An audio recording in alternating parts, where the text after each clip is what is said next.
Roswell, New Mexico, a quiet community in the western desert until the night of July 2nd, 1947. Witnesses say they heard strange sounds and saw a flying saucer crash. And there was 4 beings laying on the ground, 3 to 4 feet high. The military took control of the area.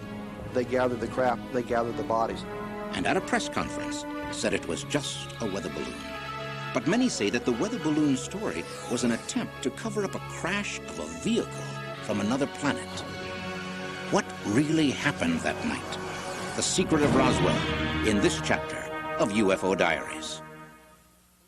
One of the most intriguing chapters in the stories of the UFO Diaries is the one often referred to as the Roswell incident. For almost 50 years, researchers have been unable to get to the truth of the matter. Did a flying saucer, some kind of unearthly spacecraft, crash near Roswell, New Mexico, early in July of 1947? Has the U.S. government recovered it and kept it hidden all these years? And what of the occupants, if any? What happened to them? Does the U.S. government really know what fell from the sky that night? And if they do, will they admit it? And why, after 50 years, do UFO researchers still say it's crucial that we learn the truth? Captain Kevin Randle has committed years of his life to the task of discovering this truth and has written several exhaustive studies on the events at Roswell. As an enduring mystery should, it all began on a stormy night in the summer of 1947. The story that's been told is that Mac Brazel was alone at the ranch in early July 1947, heard a clap of thunder that sounded much louder, different than the normal claps of thunder. Didn't think too much of it that night. The next day he was out on the range looking to see which fields had gotten the rain the night before because he was going to move the livestock, and as he explored the fields he came to an area that was filled with metallic debris. Captain Randle and many others have said that the pieces of debris that Mac Brazel discovered were like nothing else on Earth. Mac Brazel then decided to bring the matter to the attention of the authorities. So he left the ranch and drove the few miles into the nearest town, Roswell, New Mexico. The sheriff of Roswell at the time was George Wilcox. His granddaughter, Barbara Duggar, recalls the story. In the 40s, there was a spacecraft, a flying saucer is what Big Mom called it, crashed outside of Roswell. My grandfather went out there to the site. When he got out there, there was a big burned area, and then they saw debris. I asked her, I said, did he see any little space beings? And she said, yes, there was 4 of them. The sheriff, according to reports, immediately got in touch with the nearby Army Air Base about the field of strange debris. It was only a short time before officers were on the site and eager to see exactly what Sheriff Wilcox was talking about. After all, a field full of debris is one thing, but actual beings from outer space? What happened next was either the biggest error or the biggest cover-up in the history of the Air Force. Major Jesse A. Marcel, the air intelligence officer of the 509th Bomb Group, was told by Colonel Blanchard to go out and take a look at the scene himself. Marcel got out there, again, saw an area that he described himself as 3/4 of a mile long, 200 to 300 feet wide, filled with metallic debris. He showed it to Colonel William Blanchard, the commander of the 509th Bomb Group. Blanchard ordered a press release saying that the Army had captured a flying saucer, talked to Lieutenant Walter Hott. Hott issued the press release, wrote the press release, and took it to the various media outlets in Roswell, the 2 radio stations, the 2 newspapers, and from that point it went over the wire. The release read, in part, the many rumors regarding the flying disc became a reality yesterday when the intelligence office of the 509th Bomb Group of the 8th Air Force, Roswell Army Airfield, was fortunate enough to gain possession of a disc through the cooperation of one of the local ranchers. But there was no mention of the space beings the sheriff told his family he had seen. Was this the beginning of a giant hoax or a giant cover-up? Barbara Duggar's grandmother was still afraid of the repercussions 40 years after the event. Anybody to tell, and she said, the reason I'm telling you this is because when the incident happened, the military police came to the courthouse. They told George and I that if we ever told anything about this incident, talked about it in any way, that not only we would be killed, but the family, that they would get the rest of the family. But if the Air Force had already admitted publicly that they had in their possession a flying saucer, why threaten a local official and his family if they didn't keep silent? And according to Bill Biesele, Mac's son, his father was also sworn to secrecy. Secrecy about what? Had Mac Biesele found something more than just a field littered with strange debris? This is basically the point where the Roswell incident becomes a whole series of different mysteries, and they kind of crisscross one another. Because if Colonel Blanchard admitted they had a more or less intact flying saucer, then clearly somewhere they had more than just the small bits of metallic debris reported by Mac Biesele. According to many who were in Roswell at the time, the result was a tremendous flood of worldwide attention focused on the small New Mexico town. But what happened next seems to have been even more mysterious. 3 hours later, the official story changed. General Roger Ramey, commander of the 8th Air Force, the parent organization of the 509th Bomb Group, issued another press release saying it was nothing more than a weather balloon. According to General Ramey, the balloon had crashed on the ranch. That's what Major Marcel found. He had overreacted thinking that he had a flying saucer. It was just this weather balloon and the Raywin target reflector. Is it possible that this photograph was a total fabrication? Here's what the officer on the right, General Thomas DuBose, now says about this Army Air Force press release claiming the crash was just a weather balloon. We knew that it was a cover story, and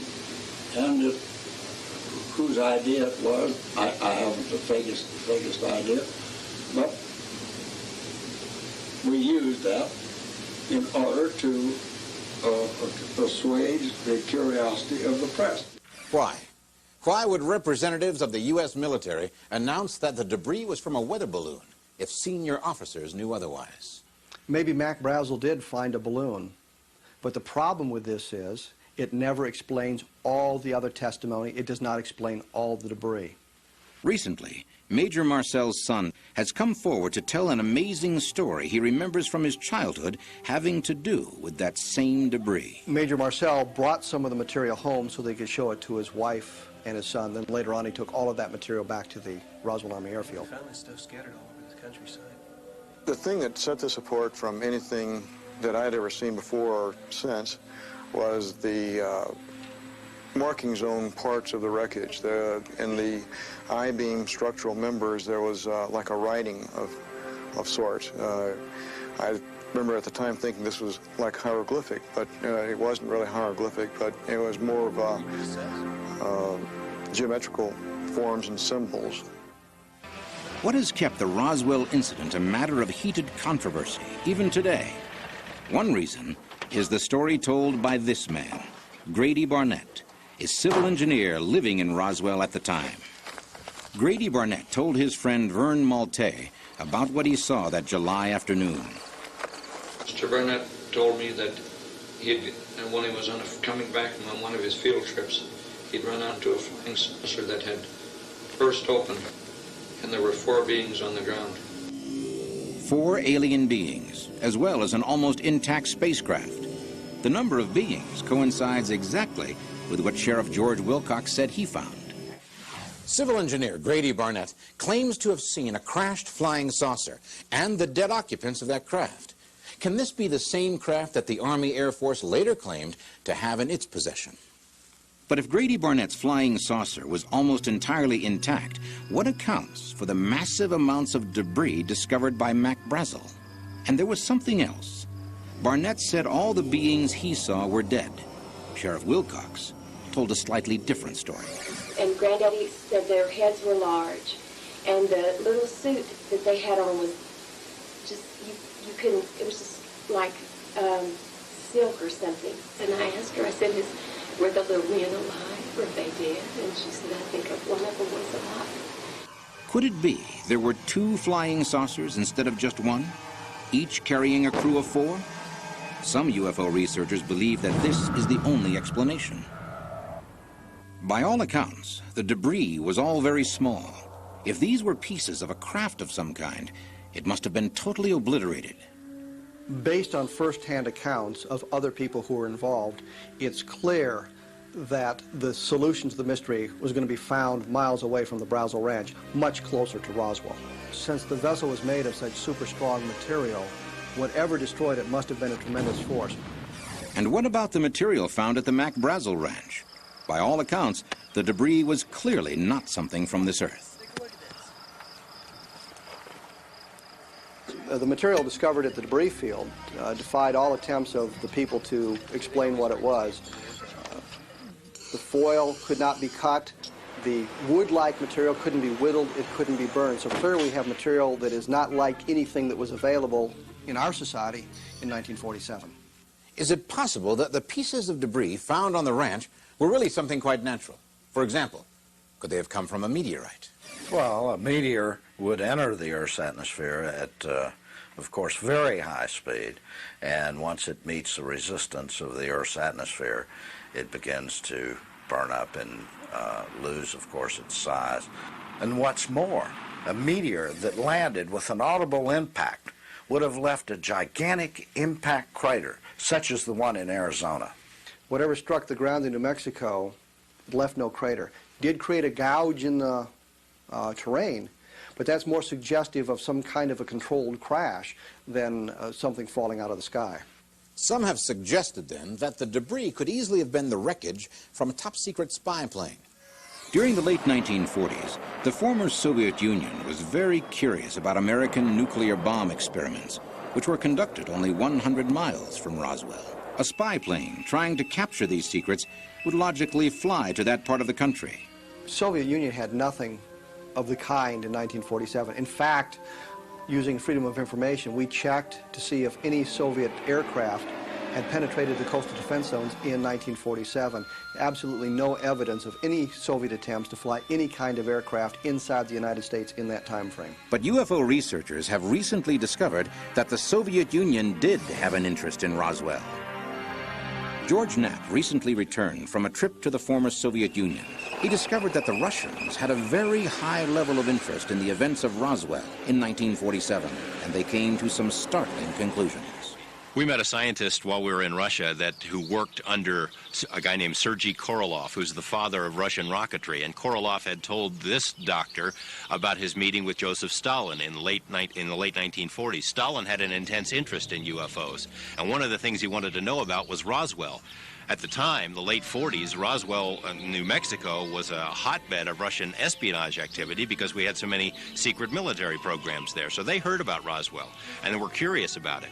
And he had his scientists and his spies study it, and the conclusion they came up with was that Roswell was real, that something really did crash there, that it wasn't a weather balloon, and it wasn't anything of earthly origin. They didn't know exactly where it came from, but they knew it wasn't ours and it wasn't theirs, and this was something that was of monumental importance that needed to be studied. Still, at the center of this story was the man who had, in a sense, started it all, Mac Biesele. Biesele was a virtual prisoner at the ranch. If this is true, then it would seem the Army feared he might tell others the truth about what he'd seen. Then, another unexpected development in the Roswell incident. Come on over and take a look at this. You'll be all right. You'll be okay. Come on over. Come here.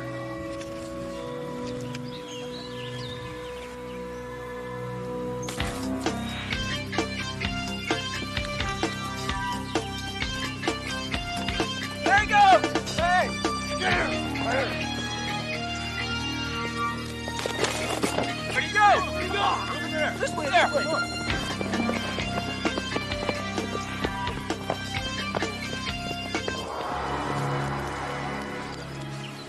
The story of the Roswell incident took a remarkable turn when, as witnesses claim, Mac Biesele escaped from the Army and headed straight for the people he knew he could trust. His friends at radio station KGFL in Roswell would later tell how they hid Biesele at one of their houses. We offered him a place to stay that night so he could get away from a lot of people with questions. The plan had been to broadcast an interview with Mac Biesele, but Judd Roberts tells us that he'd gotten a number of phone calls from Washington, D.C. that prevented them from broadcasting the interview. Suggestion was made to us that if we wanted to keep our license, we would not use the interview on the air because that would give us about 24 hours to find something else to do beside the radio business. Can this really be true? Did the U.S. Army use coercive tactics to ensure Mac Biesele's silence? And if so, his silence about what? But while at the base, he was virtually a prisoner. We know that he was kept at the guest house under guard, which is not exactly being in jail, but it's basically the same thing. On the evening of July 9th, the military took Mac Brazel to the various media outlets in Roswell, and here he was telling them a story that differed significantly than what he had told them on July 6th. What I found yesterday in my field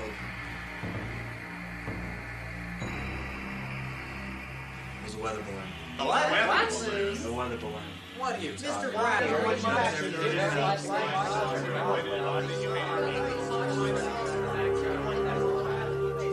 What happened to Mac Brazel during the time he was in custody?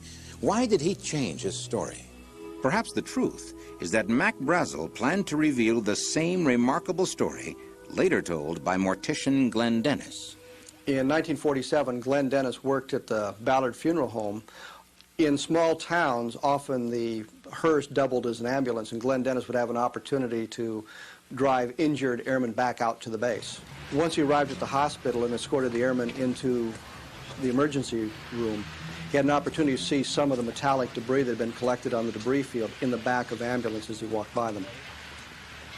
It looks like you've had a crash. I said, I see some debris, and then the ambulance is there. And that's probably where I really got in trouble, right there. Excuse me, sir. This is private property. No looking. Hey. Now, what do you guys got there? Don't you worry about what we got there. You say one word to anybody, and you're dead. Get him out of here. Glenn was told in very blunt language that if he ever talked about this, if he went into town and told his friends about it, he'd be killed. But Glenn Dennis's connection to the Roswell incident did not end there.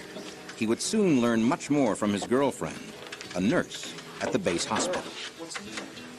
And this was a young second lieutenant, a very deeply religious lady. She was born and raised in a very strict Catholic family. She was going into this examination room that was across the hall. She was going in to get some supplies, and when she walked in the door, there was two doctors there. She started out the door and said, "You stay here, we've got to have you." And what it was, they were examining, she told me, 3 bodies, foreign bodies. She said 2 of them were very mutilated. That was then, she said, "I've got to go back to the barracks." He said, "I am deathly ill and I've got to go back to the barracks." And then that was the last time I ever saw her. The next day, I called out. I wanted to see how she was doing and how she was feeling, and they said that she'd been transferred out, and they didn't know where, but she was no longer there at the air base. What happened to the nurse who was pressed into duty on that fateful July day? Did she see, perhaps even work on, the bodies described by Sheriff Wilcox? Could this really have happened? And if so, are the bodies even related at all to the debris found by Mac Brazel? If this is the real solution to the Roswell mystery at last, it unfortunately only raises other equally difficult questions. If there were 2 saucers, or one that broke into 2 pieces, where are all of those pieces now? And if the alien pilots really were taken away from the crash site, what became of them? Sappho Henderson, the widow of an Air Force pilot flying out of Roswell at the time, claims to have the answer. I guess if they're putting in the papers now, it's no longer a top secret. And he said, he bought the papers, and we went to the car, and he said, "Read those." And I read the article, and he said, "It's a true story." He said, "Not only did I know about it, but I'm the pilot that took the crashed saucer to Dayton, Ohio." Was undeniable proof of extraterrestrial life carefully transported to Dayton, Ohio, and hidden away? Even if it were possible to piece together the truth about the Roswell incident, can we somehow prove once and for all what really happened? Or has the evidence been locked away where the general public could never find it? We know enough about what happened to realize the government collected everything. They policed the area, they gathered the craft, they gathered the bodies. They picked up everything. Best evidence is that the spacecraft and the bodies were collected in Hangar 84 at the Roswell Army Airfield, and that they were then sent to other bases around the country. We know, based on, again, good testimony, that a preliminary autopsy was held at the base hospital. The nurse that Glenn Dennis knew said that she saw 3 bodies inside the base hospital. So we know 3 of them were at the hospital at one time. What we have are a large number of people many of whom are unknown to one another, telling the same basic story from different points of view, from Mac Brazel on the debris field to the men such as Major Edwin Easley, who was on the impact site, telling a story that dovetails nicely. If it was a hoax, we would not have the corroborative testimony that has been offered by these people. The Roswell incident seems to be a mystery that will never fully be explained unless more of the original eyewitnesses break the decades of silence. It does seem there's been an elaborate cover-up, lasting almost half a century and employing methods that may have at times been brutal. But could the wall of silence around the Roswell incident finally be breaking down? Will the government soon release the whole truth, exactly as it happened? After numerous requests from his constituents, New Mexico Congressman Steve Schiff has asked the U.S. Department of Defense for an official explanation of the events of July 1947. In March of 1993, New Mexico Congressman Stephen Schiff began an attempt to break through the wall of secrecy that's been hiding this event. But he was answered only by an Air Force colonel who claimed that the Department of Defense keeps its documents from that era on file in the National Archives, and that Congressman Schiff should contact them. A search of the archives only produced another mystery. Congressman Schiff eventually got a response from the National Archives, which said generally that they had no information in the archives about the events now known as the Roswell incident. Apparently, in the eyes of the Defense Department, the Roswell incident simply did not happen. Why are there no records of what numerous witnesses claimed they saw? A military operation carried out on private property. The Blue Book files contain absolutely no information about Roswell with the exception of a single paragraph in a single newspaper clipping in another file. So Congressman Schiff felt that response from the military, from the National Archives, did not answer the questions he had asked. But what of the threats, the intimidation, the secrecy? Are we to believe, as the government still seems to expect, that it was all over a weather balloon? For those who claim to have been eyewitnesses to whatever happened at Roswell, the events of July 1947 can never be forgotten. But until more evidence comes to the surface, the incident at Roswell is still another of the many unanswered questions in the UFO Diaries. In December of 1965, residents of Kecksburg, Pennsylvania, not only saw, but actually found what many claim was a vehicle from outer space. The object was clearly seen not just falling, but appearing to land in the woods nearby.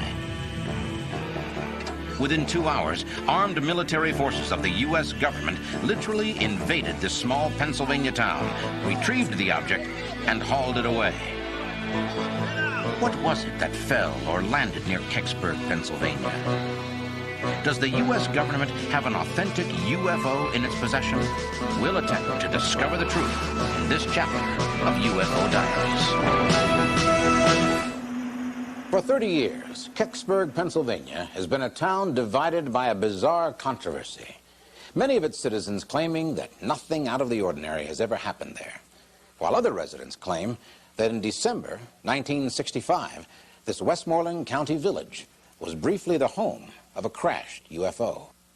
What is the truth about this strange metal object that witnesses say crashed in the woods near Kecksburg? And why do some of them say the local people were ordered to keep quiet about what happened? Was it because they'd stumbled across some top-secret government project?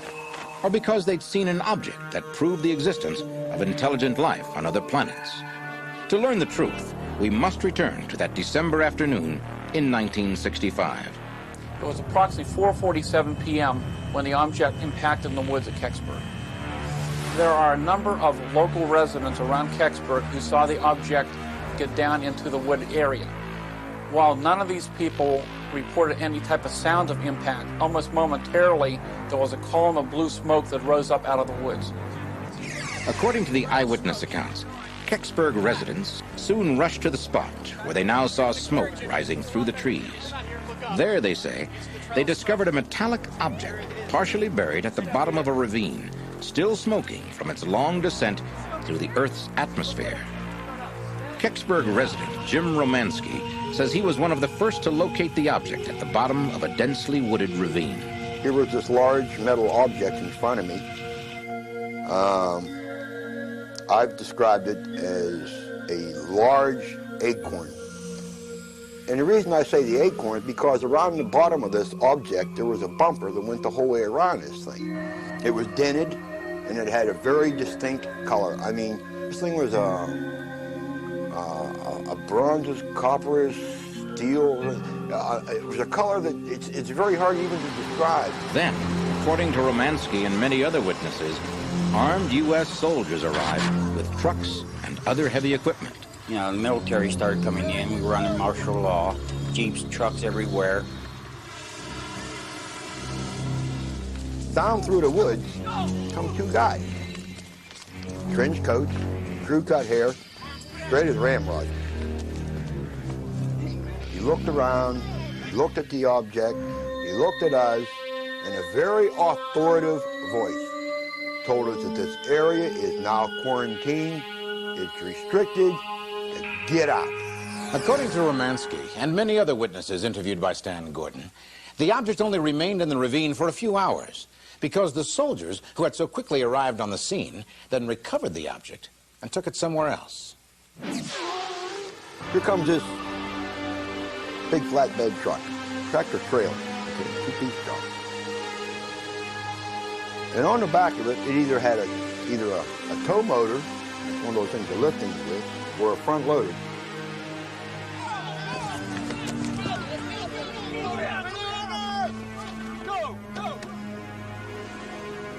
The back of this flatbed, they had this big tarp on it, and it was stretched down around this object.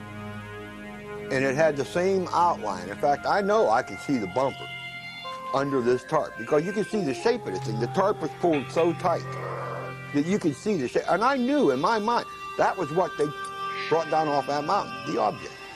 The military truck with the flatbed trailer with the object on it departed late that evening from Kecksburg. And from information we now have, the truck continued on and it went to Lockbourne Air Force Base in Columbus, Ohio, where it stayed over for a short period of time. From there, it went over to Wright-Patterson Air Force Base in Dayton, Ohio. It seems very likely that our government had tracked the object and they had notified the quick response recovery teams that are involved in this type of operation. But since the object was apparently taken away, never to be seen again, it might seem that as far as the residents of Kecksburg were concerned, the incident was over. But according to a number of the eyewitnesses, the most terrifying aspect of their encounter with a UFO had really only just begun. John Murphy, who was the news director of WHJB, felt that the story concerning the object at Kecksburg was of great importance. So he did a lot of investigation on the case and interviewed a number of witnesses who had been involved or had knowledge about the incident. What exactly did you see? Well, I saw there was an object falling and it was burning. Is that exactly what you saw? Yeah. It was in the shape of an acorn. It was falling from the sky on fire, and it came down very smoothly and then landed in the woods. And it had some sort of writing of some sort. You couldn't figure out what it was. Writing? Are you sure it wasn't like Japanese writing or something? No. Or Chinese? Nothing I've ever seen. Nothing. Very different. Are you sure this is, you're saying it's a spaceship now, not anything that... Yeah, Absolutely. It was very bright. Absolutely. So what is the situation here on the home front around here with all the soldiers? We don't know what's happening, so it's very frightening. According to the witness account, something seems to have badly frightened a good many of those who had seen the unidentified flying object and who had witnessed its recovery by the military. This is John Murphy. We're going to cut for a quick commercial break.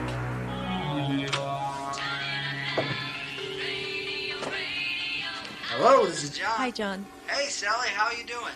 That was a great interview yesterday. You and your son did a good job. Well, you can't air that. Why? Because I made a big mistake. Oh, hold on. It's not the right story. What? Well, people make mistakes, and I was wrong. Thanks a lot. Bye.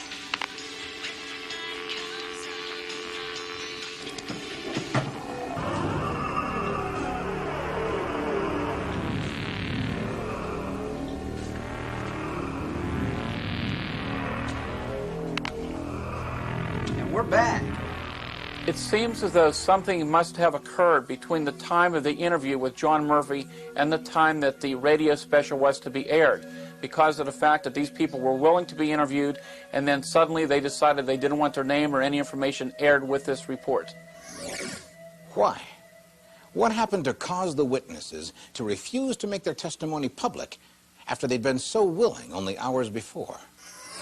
I think these people knew that something had come down, and the military presence was so strong that night that a lot of people who the military knew, seen something or lived real close to it, was either told to be quiet or were bought out or something. You guys listen up. What you saw out there in that field, it was nothing. Erase it from your memory, okay? Don't tell your mom, don't tell your dad, don't tell anyone. You got it? The government does have an official policy on UFOs. They are not vehicles from any other planet. But they do know that some UFO sightings actually are piloted by alien life forms. What are you doing? What are you doing? This is our town. So one likely explanation for the behavior of the military at Kecksburg is that they knew they were dealing with a spaceship. But is there any way to prove that the object in the woods really was something not made by human hands? How can we learn the real truth about what landed in Kecksburg in December 1965? Is it possible that we are in fact on a wild goose chase, pursuing the truth about an event that never really happened? Many local residents agree that something fell to earth at Kecksburg, but some claim that government soldiers did not hurry to the scene or retrieve an object from the woods. There has been some debate over the authenticity of the event at Kecksburg, that nothing fell at all in the woods that day, that what was seen was only a meteor. But Jim Romansky says he has maintained for 30 years that the meteor story was the one given to some Kecksburg locals by the military. Someone said, hey, what the hell was that up there anyhow? And the guy hollered back, oh, it was a meteorite. And I looked at one guy and we both bust out laughing, because we knew it was no meteorite. Along with orders to stand by that explanation. You understand what he's saying? Good. I hope you do. Because if you don't listen, I'll kill you. With a 30-year-old debate dividing those who were in Kecksburg at the time, is there any way for us to really know the truth about the object that landed in 1965? After all, we don't have the object to examine. But is it possible for us to learn the truth by eliminating the explanations that simply do not fit the facts? As a researcher of this case and other type of UFO phenomena, it's always our position to try to find a logical explanation for what people see. I think, first of all, we can rule out the fact that the incident in Kecksburg is a hoax. Something did occur there that night that created a lot of activity, and the fact that the military apparently responded in the way they did indicated the fact that this was something that was important to our government and military. The bright fireball object was reported first in Canada, then over a number of states, including Michigan, Indiana, Ohio, and Pennsylvania. So a lot of people did indeed see something. But does a sighting of a falling, flaming UFO prove that it was some kind of manufactured object? Or might it not simply have just been a meteor? Meteors are pieces of rock and other debris that burn up by friction in the Earth's atmosphere, and normally moving at a very high rate of speed, thousands of miles per hour. It seems that whatever the object was here, it made several different turns, unlike that of a meteor, which would normally move on a straight path. Those people who observed the object before it impacted indicate the fact that this object was moving very, very slow, almost gliding in, and indicated the fact that even some of the flames around the object could easily be seen individually. A flaming object that made a controlled landing, a metallic shape without joints or seams, strange markings, unlike anything on Earth, the rapid military deployment. If all these clues are based on fact, do they indeed add up to describe a vehicle from another world? There are a number of witnesses from around the Kecksburg area that indicate the fact that the military began to arrive in the area probably within about a couple of hours after the impact. The military apparently did not all arrive at the same time, but they periodically began to come into the area, indicating that they may have arrived from different locations. It's highly unlikely that military personnel would quickly respond to the report of a meteorite. This is something that would commonly be done by civilian scientists.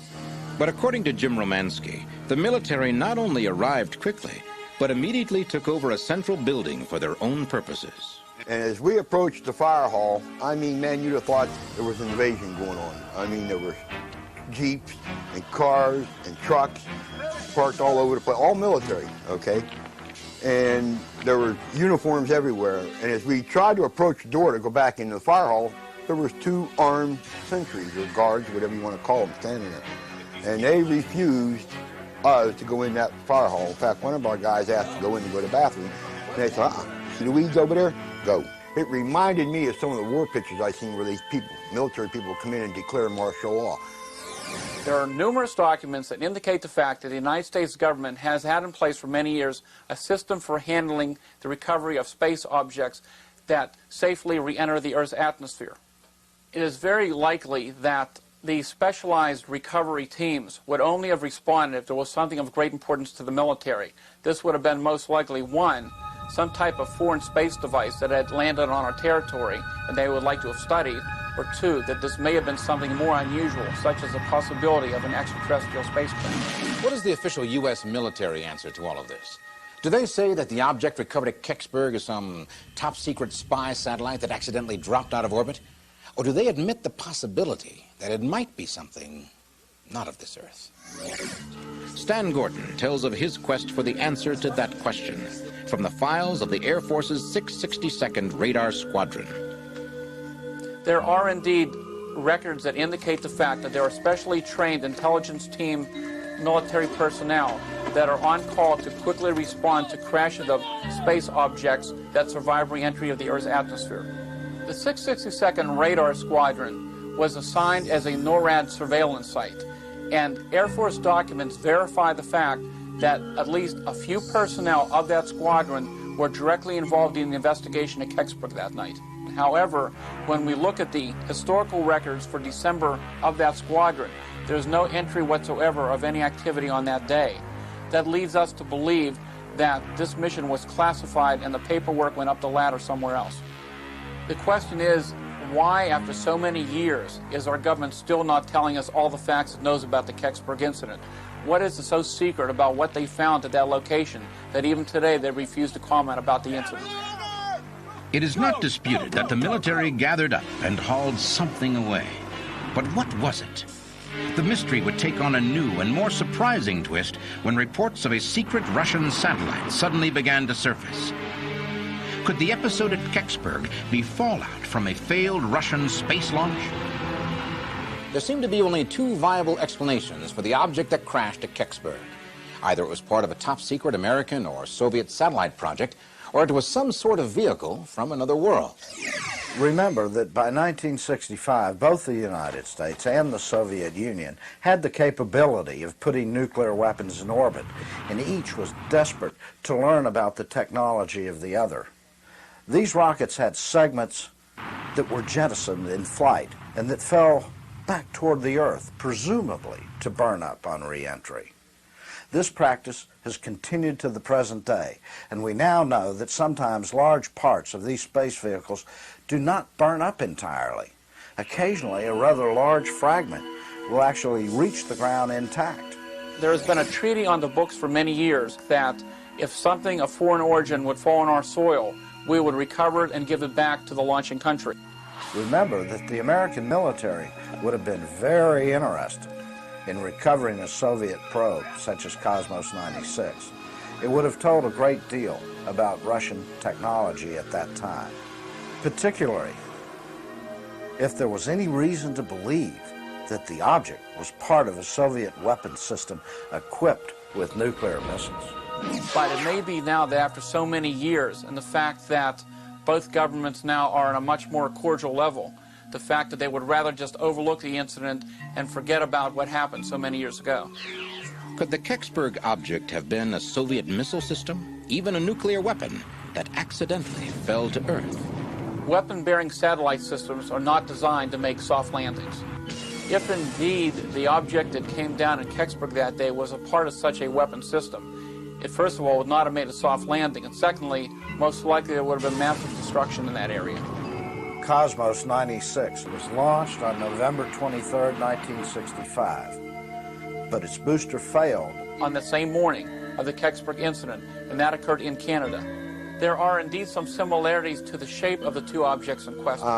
There was a tiny bit of resemblance, but that's where it stopped. Was the Kecksburg UFO a failed Soviet Venus probe? If so, does this also explain the strange hieroglyphics seen on the object by more than one witness?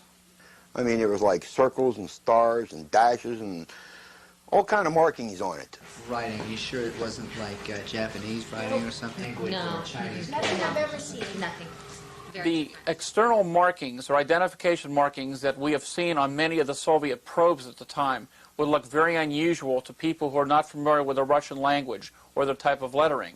And in fact, if the object had re-entered the Earth's atmosphere, there could have been some scarring and burning, and they could have looked somewhat distorted from the re-entry.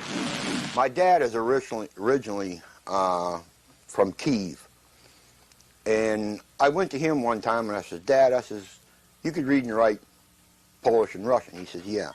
I said, write me something in both dialects. He says, what? I said, just write me anything. The Polish and Russian writings that I seen doesn't come nowhere near it. And yet the simple fact that Cosmos 96 did fall to Earth on the very same day as the Kecksburg incident is still sufficient evidence for many people to believe that they were one and the same.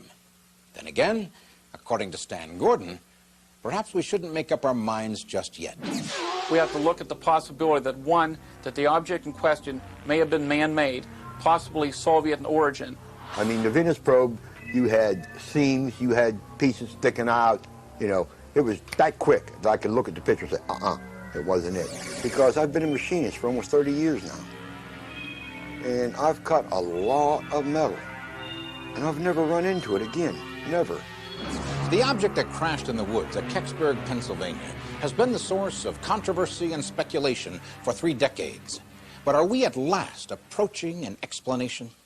There do seem to be many reasons to believe that the fallen Russian space probe, Cosmos 96, was the object seen by so many on that December day in 1965. Particularly since we know that Cosmos 96 did crash on Earth on that day. But we must still consider several other important facts about Cosmos 96. The Cosmos Venus probe may have been a lot smaller than what people described at the site of Kecksburg that day. This appeared to be a one-piece structured object. They didn't see any rivets or bolts or seams on it. And in fact, they mentioned no type of external apparatus for sensing different types of information, which is very apparent on many of the Soviet space probes. Documents from both the U.S. Space Command and the Naval Surveillance Center verify the fact that Cosmos 96 did re-enter the Earth's atmosphere at about 3:18 in the morning in Canada. And yet, without the object itself, there can be no final proof. Is it possible that it still might be held in some military storage facility? And if so, where? We've already learned of one attempt to trace the object's recovery, and how that search led to a dead end. The Russian embassy indicated the fact that they had no knowledge that Cosmos 96 or any other Soviet device had crashed in Pennsylvania on December 9th, 1965. Information obtained from the United States government indicates the fact that we had no re-entry of any American space debris or any type of weapon systems that could account for the crash at Kecksburg on that day. The official document obtained from the U.S. Air Force's Project Blue Book, which was their UFO investigation program, stated that the object which was involved with the Kecksburg incident was a meteor that had been observed over a large area. All I can say about that is the people that are saying this are lying. When we look at all the explanations for what we have concerning the Kecksburg incident, I believe we can roll out a hoax, we can roll out the incident involving an airplane crash, so we have to look at what possibilities still exist. Oh, I think it was a UFO. And our most likely explanations would be that we're dealing with either a man-made space probe, like nothing we've ever seen in this world. So you're Very saying different. definitely this is an alien ship? Yeah. Yes. Oh, yeah, definitely. From someplace other than here. If we can eliminate those possibilities, then we have to deal with the fact that we might be dealing with an actual extraterrestrial spacecraft. Investigation to the incident at Kecksburg continues. And until we have more information, this is only speculation as to what the object might really be. Something did indeed fall from the sky that day in December of 1965 into the Kecksburg woods. The military responded very quickly, located the object and recovered it and took it away from the site. So until someone comes forward with irrefutable proof of what fell to Earth on December 9th, 1965, the incident at Kecksburg may forever remain one of the unexplained events in the UFO Diaries.